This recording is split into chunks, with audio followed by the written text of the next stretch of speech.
Good evening and welcome to my end of the week recap here for SPY and trade plan for next week. Real quick, I want to go over the trades I took this week. I've taken a lot of trades actually in SPY specifically, simply because I want to trade both sides of the tape. I want to be prepared for if there's a rollover, heavy sell-off or whatever. I've been picking my spots and taking some put positions. Now, real quick, last week I had these 291 calls here. Obviously, I closed out early. Just want to point out that for my purposes, that trade plan worked beautifully. 8 EMA support swung up three full dollars. So those 291s went $4 in the money within a couple of days. So of course, in hindsight, should have held those. Um, just making my own mental notes there. Tuesday was the first day I really started to trade in SPY. I took these 1 May 293 calls here at 95. Took me out at 84 for a small loss. As it came down to the 8 EMA, I had the swing trade plan in effect right here, but I took a couple of small scalps simply because I think the market is going to roll over. So I have these 29 May 306s here, which is again one of my 8 EMA day trades that is very low risk, but when it does work out, it pays very nicely, usually 2, 3, 400% gains. Now, it doesn't sound like a lot off of 11-cent contract, but consistently when they happen a couple times every few weeks, it adds up, pretty significantly. Um, just after this position, I took some 293 weekly calls here at 70 cents, reduced some at 85, reduced at 91. As it rolled over up here, they also trailed me the remainder out at 91. So a nice little trade there. As that rolled over, I took these 1 May 291 puts here at 21 cents. Looked like we were going to roll over and could have had a nice crash into the next day, which did not occur. So once this base broke out, I was out here at 11 cents. Into Wednesday, I took these 294 calls here at 119. They did go profitable for a little bit, pulled back and trailed me out here at 124. Of course, if I would have held, I can see now they went much deeper in the money and would have been much more profitable. But on this long wick below, in real time, of course, I didn't know it was going to be a green hammer, but in real time, this was a break below a red candle on a very fast move. So that just trailed me out. Late day here on Wednesday, I took these 6 May 290 puts here at 45 with the intention to add if there was a dead cat bounce the next day, which I did get. I added here at 51. Once it broke below the 8 EMA, I saw some significant volume coming in on the tape. Thought maybe they were buying support there. So I took some off here at 62, took some off here at 67. Another little dead cat bounce that did hold through that little bit of a pop, and took the rest out down here at 105. Later on in the day, excuse me, I took a couple of trades here just off the 21 EMA bounce right here. So I got in these 3 May 290 calls here, got in and out here at 149. Nice little scalp trade for some profits. Took these 17 May 290 calls at 326 with the intention that this was actually going to be an overnight swing. Now, once price action came up here, both on SPY and E-mini futures I was watching, there was significant volume came in, and VWAP looked like VWAP sellers were dominating right here. So took those off at 367 for very small gain. Of course, in hindsight, you can see now those little guys would have been $4 in the money as well. So missed opportunity there. End of the day, Wednesday, excuse me, Thursday. This is Thursday. End of the day, I took these 3 May 290 puts here at 58. Gap up into Friday. Had no idea that was actually going to happen, but hey, other long positions have benefited, and lost 100% on that put position right there. Mid morning, late morning right here, I took these 17 May 295 calls here at 172. Took some off at 187. As price action started to roll back over, I took some more off at 187. Of course, they went a little bit more profitable um, later in the day, but just for a scalp, it was worth it going in and out right there. Midday, early afternoon, I took these 8 May 291 puts here at 37. I'm still holding. You can see I had a little trend line drawn here. It has broken above it. Had no intention to close those out before the end of the day. So we'll see what happens. Maybe maybe price action gaps up again on Monday, and I won't even need to. Well, of course I'll lose the money on these, but I won't need to worry about any short positions. Now on to what's going on with SPY overall. Pull up my trade plan here.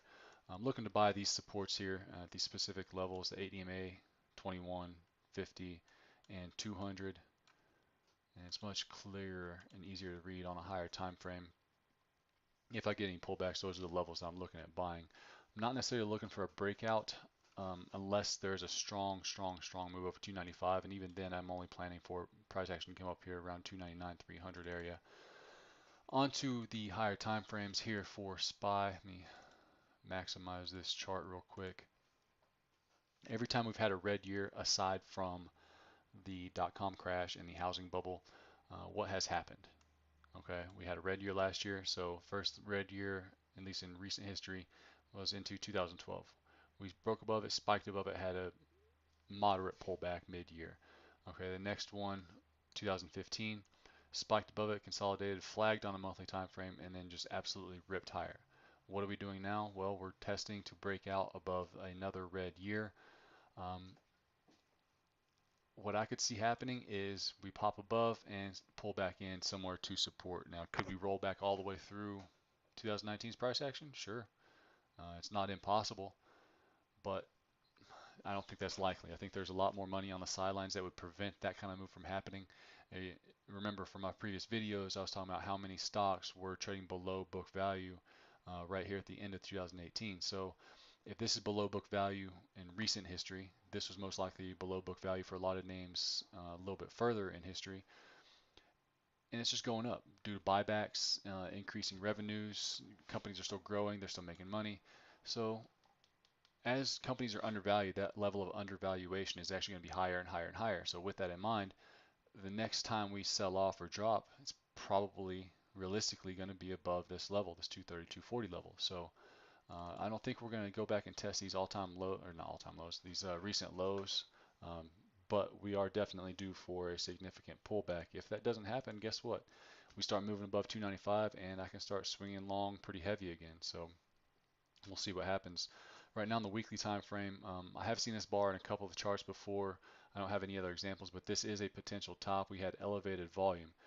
What really interests me is the amount of selling that came into play right here on, I believe that was it Tuesday, into the end of the day, excuse me, Wednesday and Thursday, which really elevated the volume for this week. Tells me that there may be some supply right here. So keeping in mind, if we stay below 295, I will continue to take some tactical short trades in puts.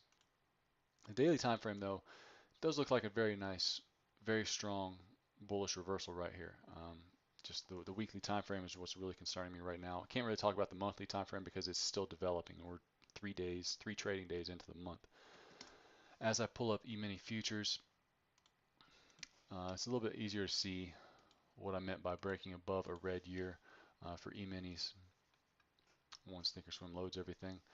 The last indecision year we had right here was, here we go, 2015. Just like on SPY, you can see we broke above it, spiked above it actually. The high was 2134-ish, got as high as 2196. So good little significant pop higher before we did have a dip. And then at the end of 2016, after the election, we had this overall just all-out bullish engulfing bar that ripped all the way through 2017 and put us to where we're at now.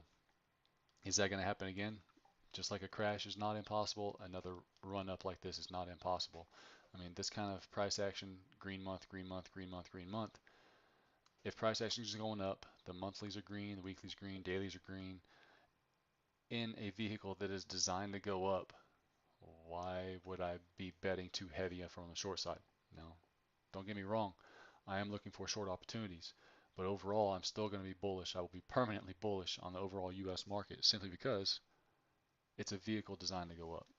Simple. At least it should be.